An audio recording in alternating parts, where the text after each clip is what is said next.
What's going on, everyone? Jeremy here from the Quartering with another update on the latest batch of news out of Russia, Ukraine. Things are moving pretty quickly. It's difficult to keep up here in the West because it's like the opposite part of the day there.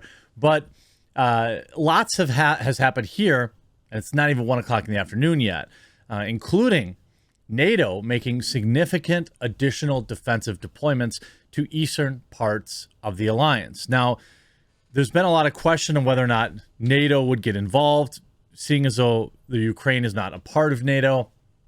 But I do think that, this is supposed to be what I mean, I have a very trivial understanding of NATO, and I'm sure some people will get mad. I know that this stuff isn't necessarily my strongest suit, but I just do the best I can. And you guys are doing a great job correcting me in the comments or emails. And, and I appreciate that. To me, NATO should be helping them in a variety of ways, and I think that they are, especially with refugees.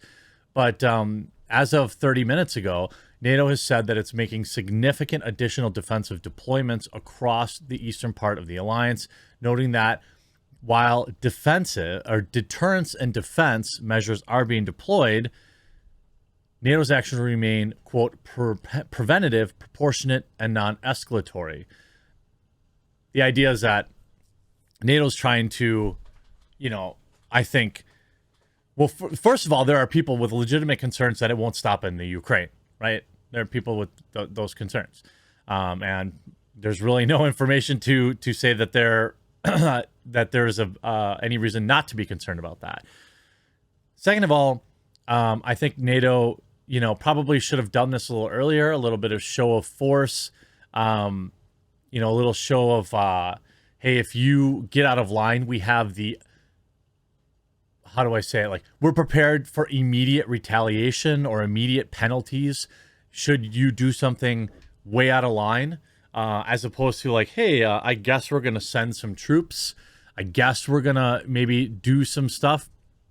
And then just a few minutes ago, Russia moved to partially restrict Facebook's access over claims of censorship, which is hilarious to me, given you see, I mean, quite frankly, Russia is not exactly known for their freedom of information either. And we saw last night Anonymous take down several Russian websites like RT.com. I actually don't know if that's back up or yet. If it's back up now or not. Let's check.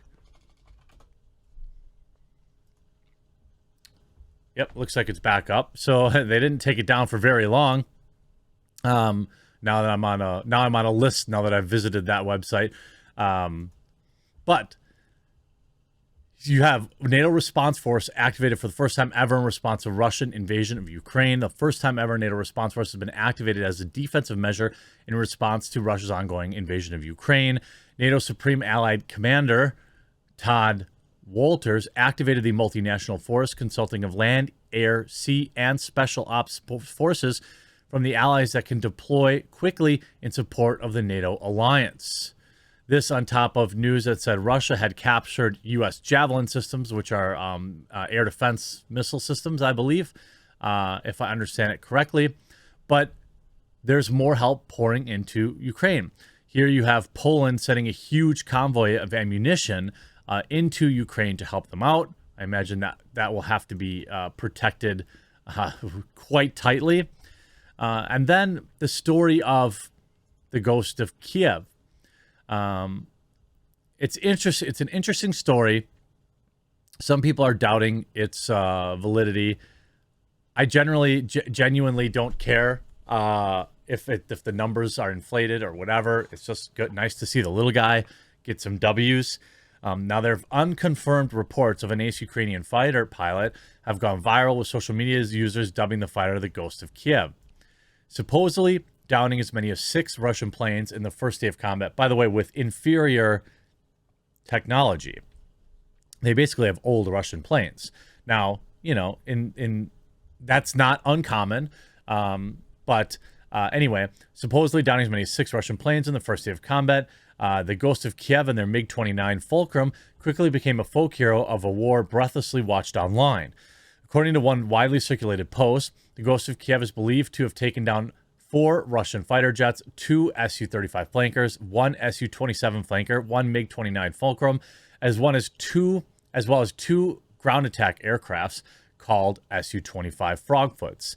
The reports also remain unconfirmed by Ukrainian officials, and the battle remains rife with misinformation and propaganda. As one Twitter user pointed out, such a count would stretch the ammunition capacity of a Soviet-era MiG-29. Yeah, maybe he did it in several flights, or I don't know, maybe he got lucky and 2 of the engagements flew into each other and he didn't have to use any. It's possible. It's possible. You could see this. Regardless of many social media argued the legend of the ace fighter pilot holding off the Russian advance was useful in its own right.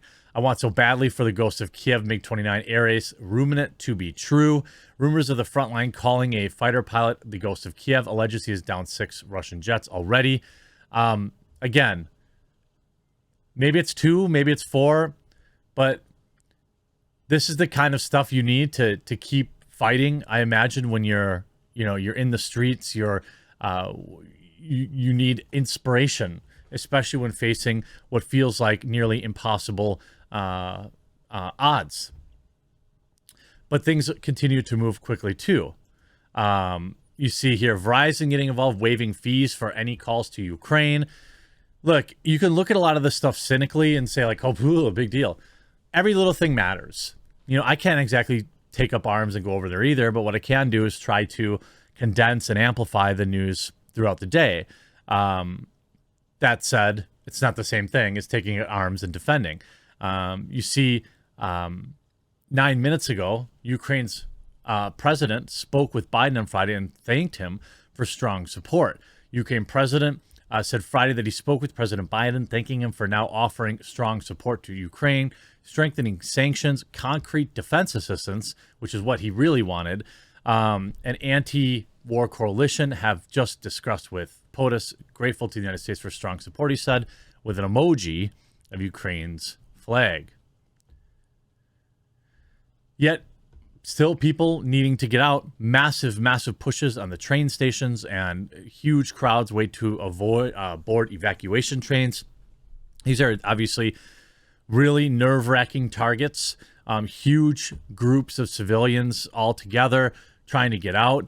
No idea, like how, exposed they are, so to speak. It's nuts. But now the EU has also agreed to freeze any European assets of Russian President Vladimir Putin and his foreign ministry on Friday, as Ukraine's leader pleaded for faster, more forceful action to punish Russia's invasion. I don't blame him. Hilariously, the tally coming out of Afghanistan have called for peace and restraint in Ukraine, which is hilarious. Coming from them, of course. But it's a developing situation. They obviously need a lot more than a lone fighter pilot, real or not, to kind of stem the tides here, turn the tides. When we look at the most recent map, let's take a look at that quick. Took me a second there. Several of my initial streams were down. The site I had been using, obviously a lot of traffic. As of 19 minutes ago, Russian troops have slowed down the pace of invasion. That was via the Pentagon 20 minutes ago, saying, we know that Russia will veto the Security Council resolution condemning the war. And 26 minutes ago, NATO's Stoltenberg, Russia's attack on Ukraine is more than an attack on Ukraine. It's also an attack on the whole European security order. Probably, that's why or how they're going to justify bringing in the troops. An announcement says all citizens who go to fight in Ukraine will be sanctioned. This was an announcement from a neighboring country.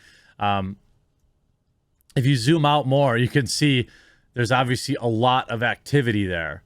And if you break it down kind of by time, there hasn't been a lot of activity in the last couple of hours since I looked at this last.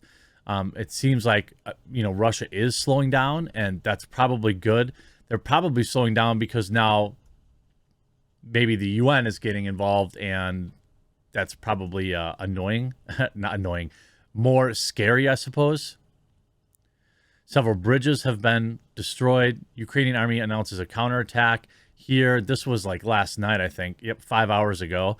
And then Russia ended up taking this bridge eventually. It's been nuts. If you're like me, and I don't want to sound like morbid or anything, but unless the numbers are greatly reduced, these red dots, by the way, also indicators to keep an eye on. I'm not sure what these signify. Oh, okay. Military deployments. Okay. All in, a couple hundred people have not survived this. And I hope that that's the end of it. I really do. I mean, hopefully the UN getting involved and deploying actual countermeasures. I see Poland and other nations sending things there. You would hope that means that, Russia is going to roll back a little bit.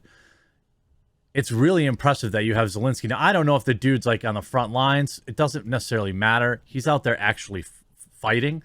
Ukraine president says goodbye to European leaders Thursday during a video call, telling them this might be the last time you see me alive. The 44-year-old leader made a chilling video warning in a call with EU leaders Thursday. Sources told Axios that the Financial Times just before he publicly stated he was Russia's target number one. I mean, I wouldn't be surprised.